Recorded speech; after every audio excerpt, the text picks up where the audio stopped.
Sarah ahemed.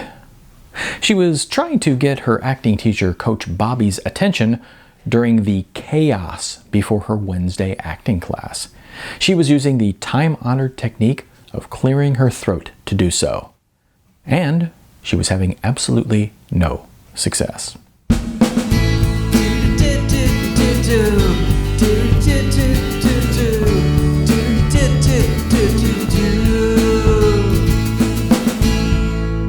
Hi, I'm Neil A. Yeager, and today I'm reading from my novel, Non-Hollywood.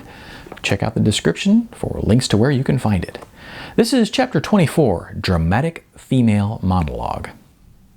As Sarah reached to tap Coach Bobby on the shoulder, Tracy, the model whose image graced the giant billboards on Sunset Boulevard, came bounding up and with the giddy enthusiasm of a 6-year-old shouted, Coach Bobby, look!"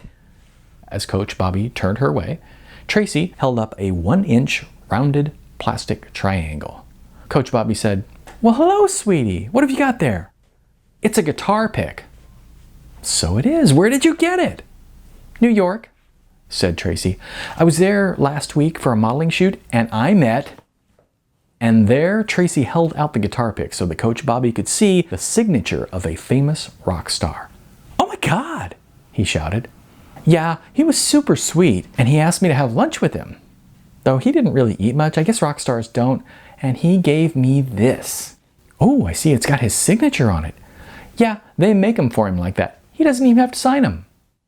Sarah looked away as she waited patiently for this vacuous little scene to play out.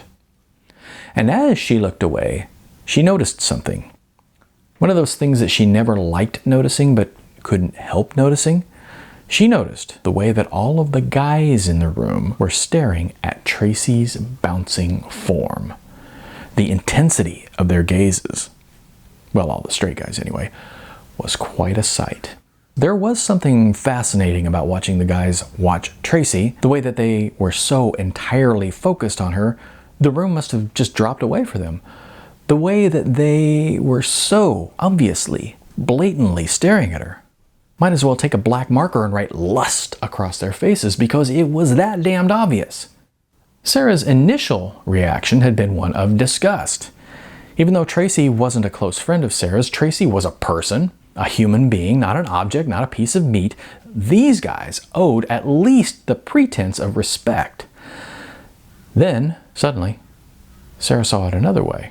It just hit her in the face. She didn't want it to, but it did. It was such an obvious thing, and she couldn't help it. Sarah stared at the guys who were staring at Tracy, and she suddenly realized this was what stardom was made of. It wasn't a great female dramatic monologue. It was people transfixed by your every move. "He was really nice, a real gentleman," Tracy concluded, and walked off toward the chairs. Sarah spoke up. Coach Bobby?" "Yes, sweetie. I got this part in it's a small part in a small..." "Oh!" Coach Bobby exclaimed. Then he held up his hand to get the attention of everyone in the class. Everyone, Sarah has got news." The class hushed, and all eyes turned towards Sarah. News," she said. "Well, I got a small part in an independent film," and a few people started clapping. And Tracy shouted out, "Yay!" "Well, thanks," Sarah said as she blushed deep red. "Anyway, it's basically just this one monologue and then she kills herself." Coach Bobby lit up. "Oh, awesome!" he shouted. Thanks. Basically, I wanted to see if I could perform the monologue here in class and, get some feedback maybe." "Well, sweetie, of course," said Coach Bobby. "Everybody get settled. We'll give Sarah a minute to prepare and then we'll hear it. How's that?" Fine," said Sarah. "Thank you."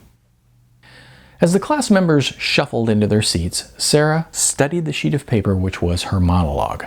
A few minutes was all she needed to prepare. She had run over this thing 1,000,000 times and felt that she knew it cold. As soon as the class fell silent, Sarah dropped the sheet of paper, looked up, and launched into her speech.